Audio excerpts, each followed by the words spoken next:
Pozdravili smo sve u Turiju, ispratili smo Čiku sa svojim ljudima, nastavljamo razgovor sa Aleksom iz vinarije Aleks, ali njega ćemo, kako smo Čiku ispratili sa stihovima, evo sad ćemo pozdraviti i Aleksa sa stihovima.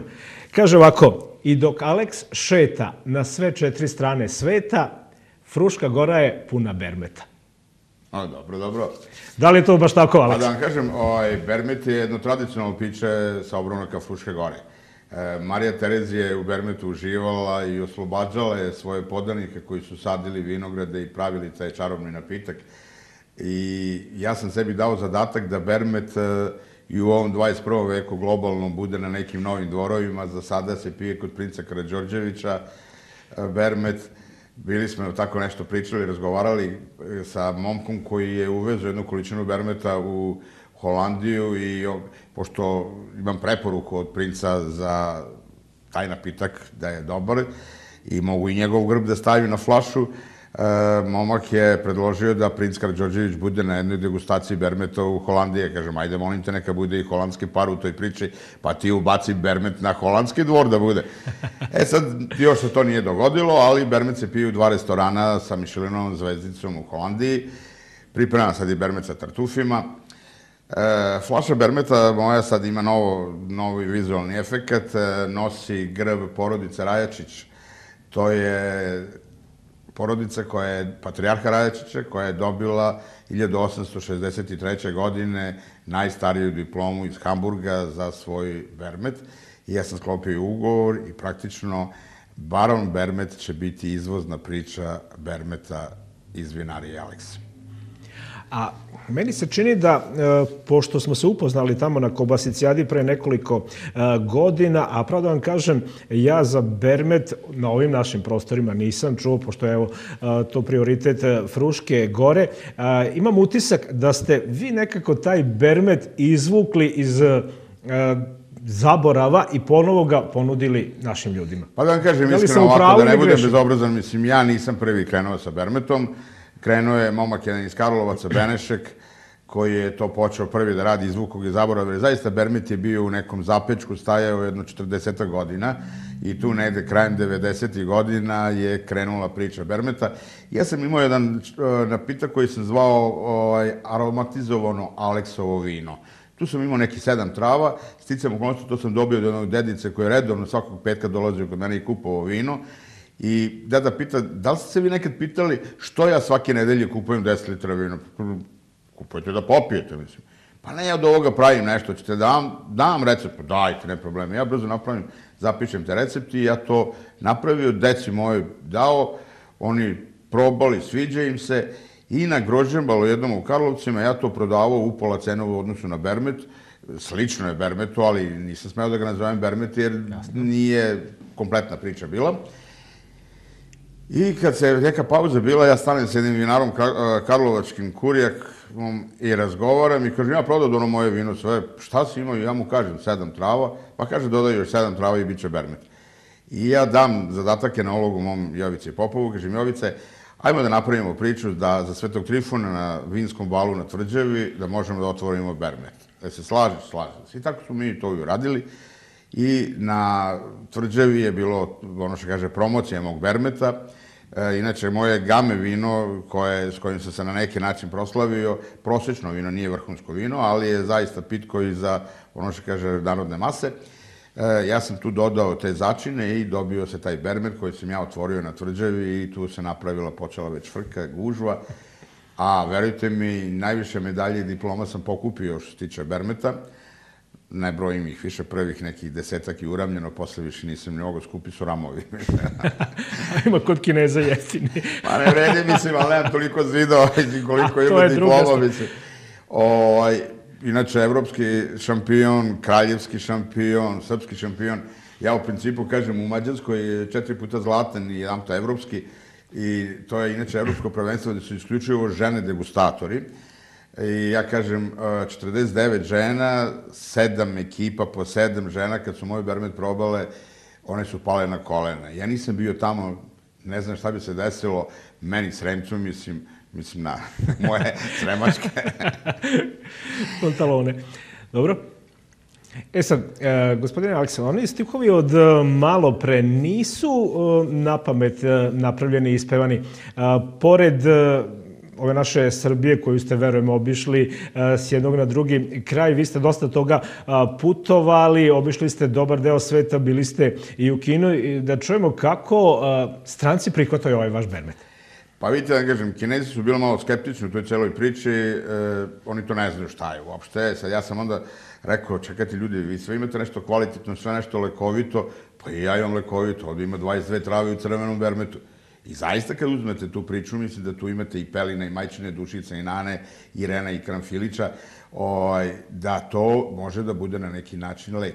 Sve je to tako lepo izbalansirano, da nijedna od tih trava ne bude dominantna, da ne bude jaka, da sve na neki način, ako imate dobre senzore, a senzori se nalaze u ustima, Bermet se u principu i žvače, ne guta se, vi onda u nekom drugom, trećem, petom gutljevi možete polako da prepoznate neko od trava. Nećete moći svi 22 da prepoznate. Ja vam mogu dati na kraju, da kažemo, iz 16-17 trava, neka će ostati tajna, ali je pitanje kako, koliko toga ste staviti u to bure. Znači, tajna je koja količina čega da bude u tom buretu. Svaka vinarija ima svoj neki recept, mislim, za Bermet i teško je tu pogoditi, mislim, i uraditi i prepoznatljivi su Bermeti u odnosu na vinarije. Svi ga na neki način čuvamo, kao što je to i ja, taj moj recept, mislim, čuvam. Inače, da vam kažem iskreno, Bermet je prvi put ima i zapisan jedan dokument, mislim, u knjigi Orfelija Zaharijana iz 1783. godine, gde je on štampu u Beču i gde je on dao jedan deo recepta za Bermet. Znači, priča o Bermetu daleko traje, mislim, ona traje otprilike 300 godina. Bermet je krenuo iz manastira Krušedol. Bila je božićna i uskršnja varijanta Bermeta. U božićnoj varijanti to je bilo vino koje se u septembru stavilo, potopile su se trave u bure i onda se to vadilo za Božić i to su velikodostojnici pili. Ostajala su trave u buretu, 1/3 vina je ostajala, da bi se dolivalo novo vino i onda se to uz Uskrs otvaralo. To je bila neka blaža varijanta i to je onda moglo i narod da pije. Tako to došlo i do naroda i onda je krenula priča kroz Karlovce pa stiglo i do Beča. Gospodin Aleks, pored proizvodnje Bermeta, vina i ostalih lekovitih napitaka, da kažemo ovako, vi ste postali i vitez. Vi ste, ako se ja ne varam, pripadate jednom određenom vinskom redu vitezova. O čemu se to radi? Pa vidite, ja sam sticam okolnosti 2007. godine, moj drugar Saša Aleksandar Kojić i Mikica Mrnoštek su me uveli u viteški red, Evropski vinski viteški red Sveti Đorđe iz Austrije, malog mesta Eisenstadta. I tada ja sam bio na prijemu u viteški red u jednoj crkvi u Rumuniji, pored Temišvara, jedno malo vinsko mesto Rekše. I tu sam, ja ono što kaže, prvi put bio u odelu. Nisu mi dozvolili da budem u nošnji, ali su mi rekli posle na vinski ručak, kad se bude otišao, da obučem nošnju i da moju sliku poklonim vlasniku podruma u kome smo mi bili. Jedan izuzetno lep podrum, kad stojite gore na terasi podruma, okolo 360 stepeni su sve vinogradi. Predev izvaredan, lepa vina, ali sam ja tu uspeo da napravim promociju mojih vina. Napravio sam promociju gorkog likera, ljiljanog listića i napravio sam promociju Bermeta. Mađarski znam 3-4 reči, engleski tu i tamo, ali je moje piće progovorilo i pravilo i priču, tako da sam ja napravio jedan dobar utisak, pogotovo ovako u nošnji. Sledeća manifestacija vinska, ja sam došao u nošnji. I od onda ja sam probio stroga pravila njihova, oblačenja, košulja, kravata i tako dalje, beretka sa grbom, znakom i sve. Ja od onda sam u nošnji, čak sam se i pre 2 godine kroz Eisenstadt prošetao u koloni vitezova ovako u nošnje, bio sam dosta upečatljiv i bio sam na neki način atrakcija. I tada sam isto napravio promociju Bermeta na večeri koja je bila, imala 500 zvanica. Vitezovi iz našeg vinskog reda na toj večeri su bili. A ove godine, u stvari mi smo prošle godine, zahvaljujući Mačkovom vinu i mom Bermetu koje je bilo na konferenciji u Parizu, prošle godine u februaru mesecu, degustacija tog vina bila i sticam okolnosti Slovenac je jedan ponudio našem udruženju da budemo organizatori Svetskog kongresa vinskih vitezova asocijacije. To je ovaj grb što ja nosim ovu medalju. Mi smo postali članovi te asocijacije i dobili smo zadatak da organizujemo taj kongres ove godine.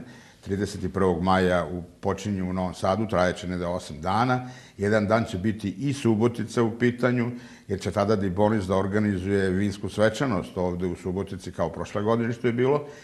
Obići ćemo sigurno još neki vinski podrum. I bit će onda 2 dana u Beogradu i bit će još jedno 4 dana dopunska priča za one koji hoće da ostanu.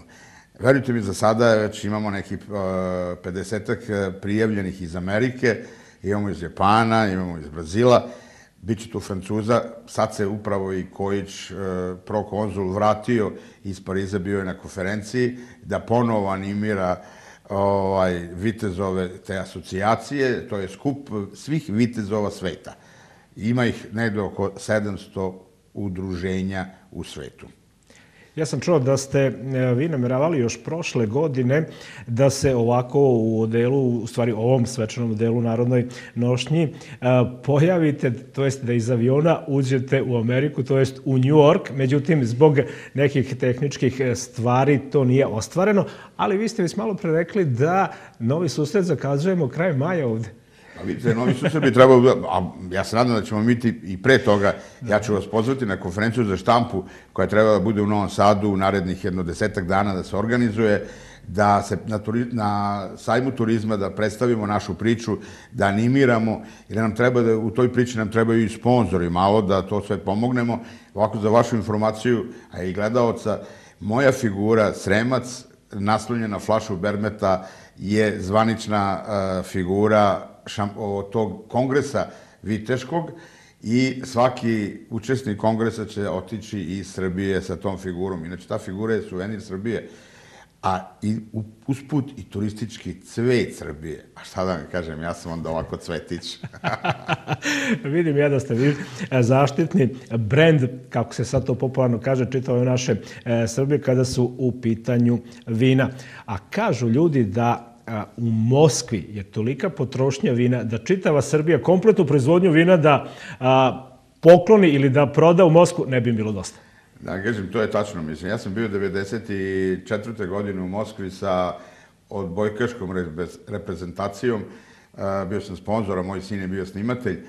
I kad sam ja vidio, mislim, one flaše i ono sve, i kad sam vidio one hotele velike, ja sam samo molim Boga i dan danas molim Boga da samo u jednom hotelu budem zastupljen. Ima jedan hotel koji ima negde oko 1000 soba. Pa zamislite vi sad samo svako večer po jedna čašica Bermeta, ništa mi više ne treba. Dobro, gospodin Aleks, hvala vam lepo na gostovanju kod nas u programu, da ste vi meni živi, zdravi, živjeli i da ako Bog da zdravlja, vidimo se ponovo ovde kod nas u studiju ili negde na nekoj olimpijadi koja se održava širom Vojvodine. Ja se nadam da ćemo se viđati, mislim mi često, ja sam u Subotici barem jedno 7-8 puta godišnje u priči na berbanskim danima, na toj manifestaciji na Svetovince, tu sam sad bio isto. Mislim, ima me. Uz zdravlje.